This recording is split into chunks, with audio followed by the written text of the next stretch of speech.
आज का वीडियो हम लोग कुछ सवालों से शुरू करते हैं। तो ये कुछ सवाल जो बताएंगे इसमें आपका शंकु के चिन्हक के बारे में है, जो आपका जैक बोर्ड के लिए काफ़ी इम्पोर्टेंस है और भी दूसरे बोर्ड में ऐसे क्वेश्चन आता है। तो ये सवाल, पहला सवाल देखिए कि ये लिखा है जैसे एक शंकु के चिन्हक जो 45 सेंटीमीटर ऊंचा है कि सिरों की त्रिज्या 28 सेंटीमीटर और 7 सेंटीमीटर, इसका आयतन, वक्र पृष्ठीय क्षेत्रफल, संपूर्ण पृष्ठीय क्षेत्रफल ज्ञात करें। तो देखिए ऐसा क्वेश्चन आपका 5 नंबर का आता ही है, तो इसलिए इस टाइप का कर लीजिए और इसके लिए कुछ नहीं, आपको सिर्फ सूत्र को याद रखिए और मान बैठा दीजिए बस। तो इसमें देखिए जो हम लोग ऊंचाई है उसको हम लोग h लिखते हैं, साधारण सा बात है, हाइट h। जो आपका त्रिज्या है उसको हम लोग दो r, पहला को r1 लेंगे और दूसरा r2। देखिए हमने यहाँ पर चित्र बनाया, जो बड़ा है उसको r1 ले और ये छोटा। इस देखिए जो बाल्टी का रूप है इसी को हम लोग छिन्नक कहते हैं, यानी शंकु का जो है उसका एक भाग है, तो उसको माइनस करके इसका रिजल्ट लाया जाता है। इसका पर सीधा फॉर्मूला इसको याद रखिए, बस कुछ नहीं करना, आपको इस फॉर्मूला को, इस सूत्र को याद रखना है। 1/3 पाई h ब्रैकेट में आपका r1 square plus r2 square plus r1 r2।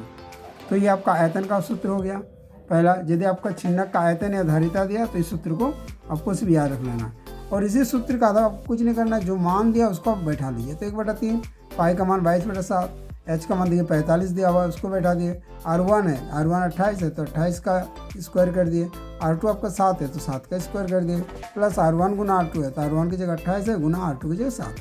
इसी तरह मान को सुबह पुट कर दीजिएगा, लिख दीजिएगा जो जहाँ पर है। अब उसको आप सिंप्लीफाई कर दीजिए, तो 3 से 45 कटा तो 15 हुआ, 22 से 15 गुना 7 भागा में आ गया, 28 का वर्ग 784 होता है, 7 का वर्ग 49 होता है, 28 गुना 7 का 196 होता है। इस तरह आपका 22/7 हो गया गुना 15 और गुना इसका आपका क्या हो गया, इसका चिन्हों को जोड़े तो इतना हो गया। तो इस तरीके से देखिए ये आपका पहला आंसर आ गया। तो आप लोग चैनल को सब्सक्राइब और लाइक भी कीजिएगा ताकि आगे मोटिवेशन मिलते रहे और इस तरीके से आपका जो है स्टडी के और मटेरियल आगे बनाते रहें। तो फिर चलिए आगे हम लोग देखते हैं। आगे देखिए छिन्नक का वक्र पृष्ठीय क्षेत्रफल। तो छिन्नक का वक्र पृष्ठीय क्षेत्रफल का सूत्र क्या होता है, पाई l into r1 plus r2। यहाँ पर देखिए L मतलब होता है आपका जो है तिर्यक ऊंचाई को हम लोग कहते हैं, इसको हम लोग इंग्लिश में आपका इसका मतलब लेटरल सरफेस का कहते हैं। तो L बराबर आपका फॉर्मूला क्या होता है, देखिए √h² प्लस r², आप लोग पढ़े हैं शंकु में। पर यहाँ पर देखिए r1 माइनस r2 करेंगे, यहाँ पर इसलिए ये करेंगे क्योंकि बड़ा त्रिज्या है छोटा त्रिज्या है। तो यहाँ फॉर्मूला भी ऐसा याद रखिएगा, L/√h² plus r1 minus r2 का होल स्क्वायर, ये याद रख लीजिएगा। मतलब जो फॉर्मूला याद रखना ही पड़ेगा, फॉर्मूला का बार बार लिख के प्रैक्टिस कर लीजिए तो आपको ये ऐसा क्वेश्चन आपका आराम से 5 नंबर का आपका आ ही जाएगा। तो h की जगह आपका कितना है, देखिए h की जगह आपका 45 है, वही 45 का स्क्वायर किया, प्लस देखिए r1 हम लोग ऊपर में लिखे थे 28 और 7, तो वही पुट कर दिए यहाँ पर 28 माइनस 7 का स्क्वायर और कुछ नहीं, 45 का जो वर्ग है उसको लिख दिए 2025, 28 से 7 घटाए तो 21 है, 21 का वर्ग 441, इस तरह 24/66 है। अब 24/66 का देखिए यहाँ पर हम लोग वर्गमूल निकालें, तो वर्गमूल इसका तो आप लोग निकालने सीखे हैं पिछली कक्षा में, या तो नहीं। तो ये सवाल बहुत इंपॉर्टेंट है, इसका मान ही आप रट लीजिए। तो 49.65 सेंटीमीटर होता है। तो इस तरीके से आप इसका L निकाल लीजिएगा। अब L जब आप निकाल लीजिएगा तो देखिए आपको यहाँ पर फॉर्मूला हम लिखे हैं, जो पृष्ठीय क्षेत्रफल है उसी का मान क्या बैठे, पाई की जगह 22/7, ये देखिए L का मान निकल गया 49.65, इसको बैठा दिए गुना r1 प्लस r2 है तो 28 प्लस 7। तो इस तरीके से आप इसको सरल कर लीजिए। यानी पहले हम लोग आयतन का फॉर्मूला इसको याद रखना है, ठीक है।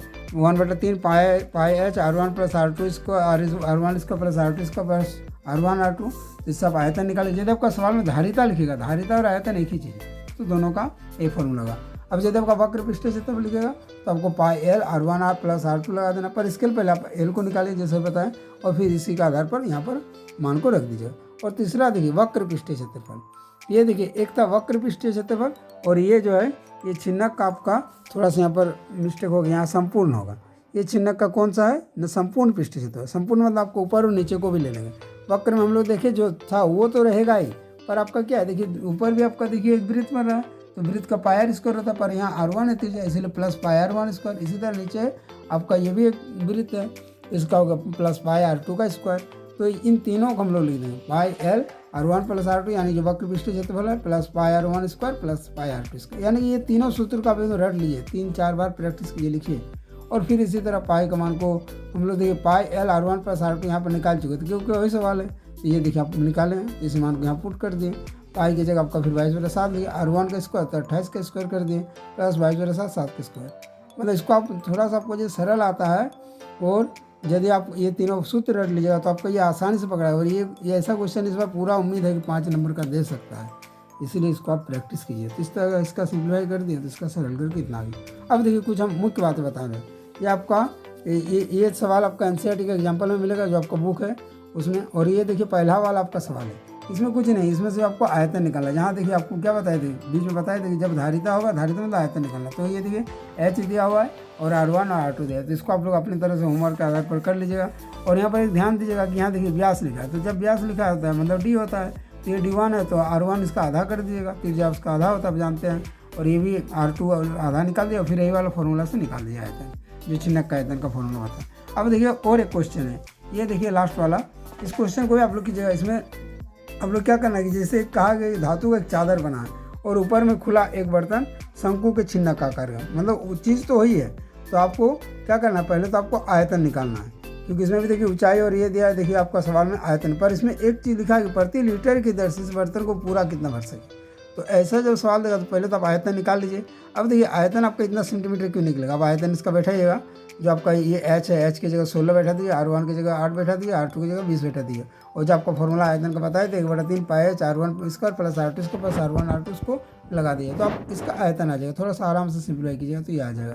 तो कितना आएगा, 50 गुना 24 गुना 208 सेंटीमीटर क्यों आएगा, ये वैल्यू आप लोग निकाल लीजिए। फिर आप लोग आयतन को लीटर में बदलेगा, तो लीटर में जब भी बदलेगा याद रखिएगा सेंटीमीटर क्यूब को तो 1000 से भागा दीजिए, तो ये आपको लीटर में बदल गया। अब जब ये लीटर में बदल गया तो आपका देखिए सवाल में लिखा हुआ है कि 20 रुपया के दर से, सवाल को ध्यान से देखिए पढ़िए, 20 रुपया प्रति लीटर की दर से इस बर्तन को, तो इसलिए 20 से क्या करेंगे, जो मान आया उसको गुना कर देंगे, तो वो आपका 208.99 आएगा, यानी कि 209 रुपये। तो इस तरह का सवाल हम यहाँ पर एक सवाल तो बताएं, एक थोड़ा सा आप लोग ऐसे लीटर से आप लोग रुपया में कन्वर्ट कीजिएगा आयतन को, वो हम बताएं।